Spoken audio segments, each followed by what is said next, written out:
Hi welcome back to kitchen tales.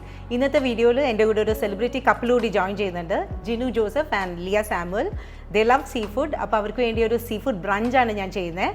And അതിൽ main dish crab തെർമഡോർ. ആ റെസിപ്പിയാണ് ഞാൻ ഇന്ന് ഷെയർ ചെയ്യുന്നത്. So let's get started.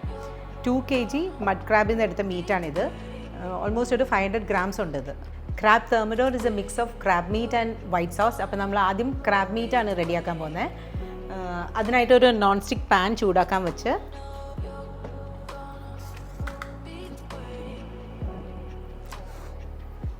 Three tablespoon butter add ചെയ്യുക.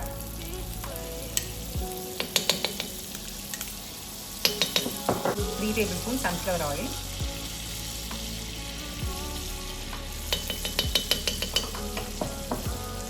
To cups chopped onions.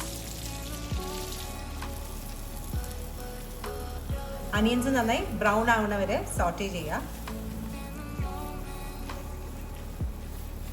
Onions brown ആയി കഴിയുമ്പോൾ ഒരു 1/2 കപ്പ് മിൻസ്ഡ് ഗാർലിക് ആഡ് ചെയ്യുക.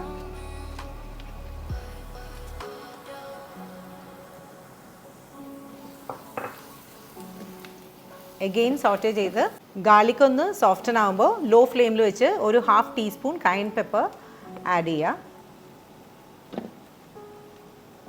then ഒരു ക്വാർട്ടർ കപ്പ് ചോപ്ഡ് സ്പ്രിംഗ് അനിയൻ ആഡ് ചെയ്യുക.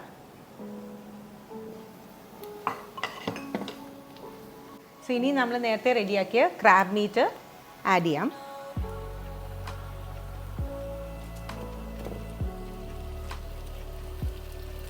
ക്രാബ് മീറ്റും അനിയൻ മിക്സ്ചറും നന്നായിട്ട് മിക്സ് ആവുന്നവരെ സോട്ടേ ചെയ്യാം. സോൾട്ട് നമ്മൾ ഇതുവരെ ആഡ് ചെയ്തിട്ടില്ല. നമ്മൾ റെഡിയാക്കാൻ പോകുന്ന ചീസ് സോസിൽ സോൾട്ട് കണ്ടൻറ്റ് ഉള്ള കാരണം അതനുസരിച്ച് വേണം സോൾട്ട് ആഡ് ചെയ്യാനായിട്ട്. ഇങ്ങനെ ഒരു തിക്ക് മിക്സ്ചറായിട്ട് വേണം ക്രാബ് റെഡിയാക്കാനായിട്ട്. ഓൾമോസ്റ്റ് ഒരു 20 minutes എങ്കിലും സോട്ടേ ചെയ്തുകൊണ്ടിരിക്കുക. സോ ഇനി ക്രാബ് മിക്സ്ചറിലോട്ട് ആഡ് ചെയ്യാനുള്ള വൈറ്റ് സോസ് റെഡിയാക്കാം. അതിനായിട്ട് ഒരു നോൺ സ്റ്റിക്ക് പാൻ ചൂടാക്കാൻ വെക്കുക. പാൻ ചൂടായി കഴിയുമ്പോൾ ലോ ഫ്ലെയിമിൽ വെച്ച് ഒരു 3 ടേബിൾ സ്പൂൺ ബട്ടർ ആഡ് ചെയ്യുക. ബട്ടർ ചൂടായി കഴിയുമ്പോൾ ഒരു 4 ടേബിൾ സ്പൂൺ മൈദ ആഡ് ചെയ്യുക. ലോ ഫ്ലെയിമിൽ വെച്ചിട്ട് വേണം ഫ്ലവർ ആഡ് ചെയ്യാനായിട്ട്. ഫ്ലവർ ഒന്ന് കുക്ക് ചെയ്ത് കഴിയുമ്പോൾ ഒരു 1/2 ലിറ്റർ മിൽക്ക് ആഡ് ചെയ്യുക. എപ്പോഴും ഇതുപോലെ സ്റ്റർ ചെയ്തുകൊണ്ട് വേണം മിൽക്ക് ആഡ് ചെയ്യാനായിട്ട്. ഫ്ലവർ നന്നായി മിക്സ് ആയി കഴിയുമ്പോൾ ഒരു 3 ക്യൂബ്സ് പ്രോസസ്ഡ് ചീസും ഫ്ലാറ്റ് ചീസും ആഡ് ചെയ്യുക.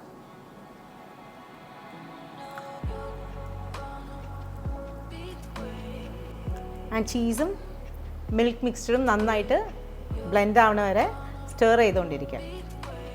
മിൽക്ക് മിക്സ്ചർ ഇതുപോലെ തിക്കായി കഴിയുമ്പോൾ നമ്മൾ നേരത്തെ റെഡിയാക്കിയ ക്രാബിലോട്ട് ആഡ് ചെയ്യുക. ക്രാബ് മിക്സ്ചറും വൈറ്റ് സോസും നന്നായിട്ട് മിക്സ് ചെയ്യുക. ഈ ഒരു തിക്ക് കൺസിസ്റ്റൻസിയിൽ വേണം ഇത് റെഡിയാക്കാനായിട്ട്. ഇനി ഒന്ന് സോൾട്ട് ഒന്ന് ചെക്ക് ചെയ്യാം.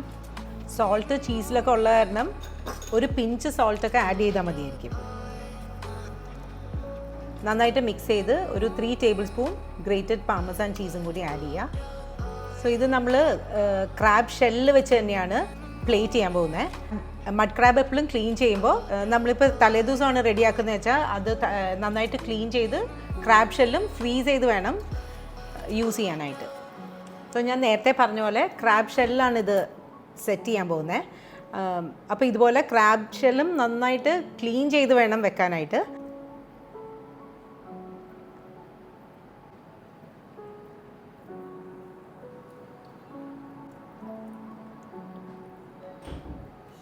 എപ്പോഴും അത്യാവശ്യം സൈസുള്ള ഷെല്ലിൽ ഫില്ല് ചെയ്യുന്നതായിരിക്കും എപ്പോഴും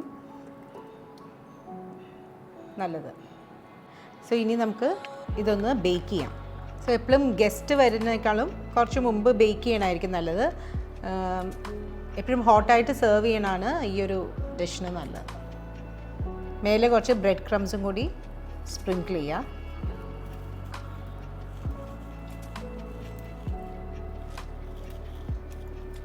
ഇനിയൊരു 10 to 15 minutes ബേക്ക് ചെയ്യാം. പ്രീ ഹീറ്റ് ചെയ്ത അവനിൽ ഒരു 160 to 150 ഡിഗ്രിയിൽ ബ്രെഡ് ക്രംസ് ഒന്ന് ബ്രൗൺ ആവണ വരെ ബേക്ക് ചെയ്യാം. ക്രാബ് തെർമിഡോർ റെഡി ആയിട്ടുണ്ട്. നമുക്കിതൊന്ന് ഇനി ഗാർണിഷ് ചെയ്യാം. സോ അപ്പോൾ ഞാൻ നേരത്തെ പറഞ്ഞ പോലെ എപ്പോഴും ചൂടായിട്ട് വേണം ക്രാബ് തെർമിഡോർ സെർവ് ചെയ്യാനായിട്ട്. അപ്പോൾ ലാസ്റ്റ് മിനിറ്റ് ബേക്ക് ചെയ്യാനായിരിക്കും എപ്പോഴും നല്ലത്.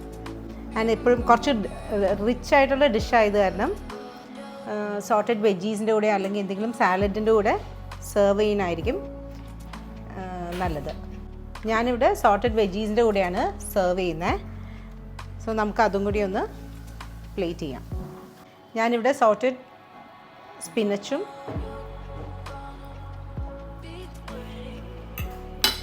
കുറച്ച് മഷ്റൂംസും കുറച്ച് ബേബി ക്യാരറ്റ്സും വെച്ചാണ് സെർവ് ചെയ്യുന്നത്. സോ നമ്മുടെ ക്രാബ് തെർമിഡോർ റെഡി ആയിട്ടുണ്ട്. ഇനി കുറച്ച് ചോപ്ഡ് പാസ്ലി വെച്ചിട്ട് ഗാർണിഷ് ചെയ്യാം.